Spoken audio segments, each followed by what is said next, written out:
हाँ सर, आपसे मैं ये जानना चाहता हूँ कि अभी के डेट में हमारे बिहार का जो पब्लिक है उसको ये समझ में नहीं आ रहा है कि हम किसको सरकार बनाएं, किसको बनाएं और किसको बनाएंगे।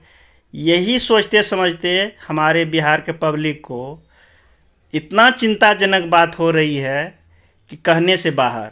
सर, इसके बारे में आप दो शब्द हमको कहिए। इसके बारे में क्या कहें। इसके बारे में अभी सरकार का ये स्थिति है, यूँ कहिए कि पलटू पलटू सरकार हो गया है। क्योंकि नीतीश जी एनडीए में चले गए हैं। एनडीए में गए तो वहाँ का एनडीए का भी स्थिति अब सही नहीं रहा। जी। और इधर मांझी जी जो है, मांझी जी को ऑफर मिला है तेजस्वी के जी के तरफ से कि जी। आप मेरे पास आ जाइए। जी। तो कुल मिलाकर के देखा जाए तो सरकार जो है जी। का स्थिति बहुत दयनीय है, बहुत खराब स्थिति है। और कुल मिलाकर के देखा जाए तो आम पब्लिक को काफी जी। नुकसान हो रहा है। आम जी। पब्लिक को समझ में ही नहीं आ रहा है कि क्या करे क्या ना करे। जी। जी। जी। बिल्कुल सही बात है। तो हमारा कहने का मतलब ये है कि जैसे मांझी जी का सोच है कि हम आरजेडी में चले आए हैं, तो इससे हम आम पब्लिक को क्या फ़ायदा होने वाला है सर? आम पब्लिक को फायदा कुछ नहीं होगा, नोथिंग, कुछ नहीं होगा। ये सरकार जो है आम पब्लिक को बलगला रहा है। कुल मिलाकर के देखा जाए तो धोखा दे रहा है। क्योंकि अपनी कुर्सी का लालच सबको है। सब अपनी अपनी रोटी पे लगा हुआ है, रोटी सेकने में लगा हुआ है। मादी जी कह रहा है कि हमें 2 रोटी मिलेगा तभी हमारा गुंजाइश होगा, मेरा काम चलेगा। उधर एनडीए कह रहा है कि हमारे पास उस तरह का सीट अवेलेबल नहीं है जो जी। हम उनको 1 रोटी और दे दे।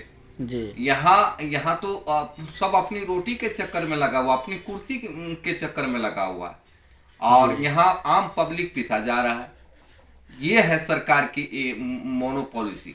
कहने का मतलब हम लोग अपना बिहार का पब्लिक कहीं जाए, रसातल में जाए, किसी जगह जाए, लेकिन लीडर लोग अपना कुर्सी जो है बचाने के चक्कर में लगा हुआ रहता है जी। Any time. आपका ये कहने का मतलब यही है।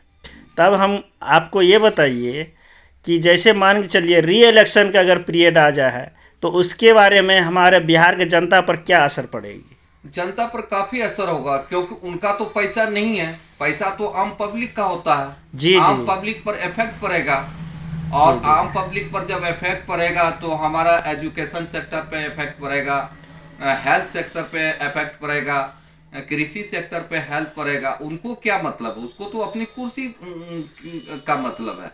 आम पब्लिक से कोई मतलब नहीं। हमारा इस तरह से अगर ये इलेक्शन होता है तो हमारा स्टेट, बिहार स्टेट 5 साल बैक चला जाएगा फिर। और इसका जिम्मेवारी सिर्फ नेता लोग है। नेता लोग अपना कुर्सी के लालच में जो है अपनी कुर्सी देखता है। आम पब्लिक का विकास हो या ना हो उससे कोई मतलब नहीं, उसको कोई मतलब ही नहीं है। वो अपनी कुर्सी के चक्कर में कहिए तो आम पब्लिक को भी घसीट लेगा वो। जी। जी। जो तो आपका कहने का मतलब है कि वो लोग अपना स्ट्रेंथ बनाने के लिए, अपना सत्ता बनाने के लिए, अपने कुर्सी के लिए आम पब्लिक को कुछ भी हो जाए उससे कोई मतलब नहीं है। इस बार जवाब देगा आम पब्लिक जो है, इस बार जवाब देगा। अच्छा, इस बार जवाब 100%, देगा। 100% जवाब देगा। क्योंकि अच्छा। पब्लिक भी जागरूक हो गया है। पब्लिक अब समझने लगा है कि जो है ये दल बदलू जो है, पलटू जो है, जी। नीतीश जी जो है, जी। ये कभी पलट करके इधर चले जाते हैं, कभी पलट करके उधर चले जाते हैं। अपना स्टैंड बनाने के चक्कर में खुद का स्टैंड अभी उनको पता नहीं चल रहा कि इस कुर्सी में बैठे कि उस कुर्सी में बैठे। और उसका जो है कुर्सी जो है धीरे धीरे लगता है कि वह कुर्सी कुर्सी भी छूट जाएगा उनका। क्या ऐसा? इसलिए क्योंकि सरकार का स्थिति नहीं है। जी। सरकार अपना अपना वेट नहीं है इनके पास, अपना स्टैंड नहीं है। जी। सरकार खुद की सरकार अपनी खुद की बनानी चाहिए, अपनी कैपेसिटी होनी चाहिए।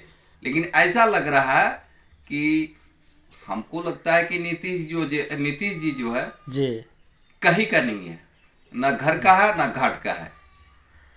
फिर तो वही रूट अपना रहे हैं। अभी सुनने में आता है मांझी जी, तो फिर मांझी जी का क्या हाल हो जाएगा सर? तो मांझी जी का भी जो स्थिति ठीक नहीं है।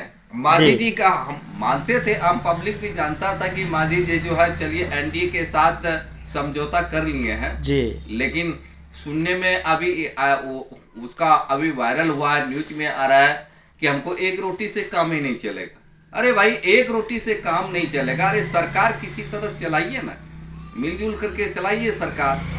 आगे डिसीजन होगा क्या करना नहीं करना है।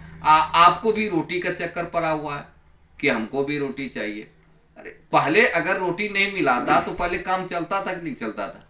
कि सरकार नहीं थे, आप मंत्री पद में नहीं थे तो क्या आप मर रहे थे क्या? जी, ये सोचना आप चाहिए था। ये सोचना चाहिए था। आपकी वो कैपेसिटी नहीं, आप में पेशेंस नहीं है। सब अपने कुर्सी पर लगे हुए हैं। कुल मिलाकर देखा जाए तो कुर्सी, सब कुर्सी के पीछे पड़ा हुआ है। माननीय नीतीश जी को इसको तो त्याग दे देना चाहिए मुख्यमंत्री पद से। अरे अच्छा। कितना दिन राज करिएगा? 18 जी साल, 18 साल आपने क्या किया अभी जी तक? 50 इंडस्ट्रियल आप नहीं लगाए जी अपने स्टेट में। हाँ, यहाँ के मजदूर पलायन हो रहा है, अदर स्टेट जा रहा है और रोजी रोटी के लिए। आप जी क्या कर रहे हैं? जी। आपको वो नहीं दिखाई दे रहा। अब आपको जनगणना दिखाई दे रहा है, जाति जनगणना। जाति जनगणना से क्या फायदा होगा? वो अभी आप ही लोग को फायदा होगा, जी क्योंकि आप लोग राजनीतिक जो है, आप पॉलिटिक्स करते हैं। आम पब्लिक कहीं भर में जाए, इससे जी क्या हो जाएगा? आप जाति जनगणना करवा रहे हैं, इससे क्या हो जाएगा? सरकार को क्या बेनिफिट होगा? सरकार नहीं जानती है, पहले से सरकार नहीं जानती थी। आज 1947 में भी जनगणना हुआ था, उससे क्या हो गया?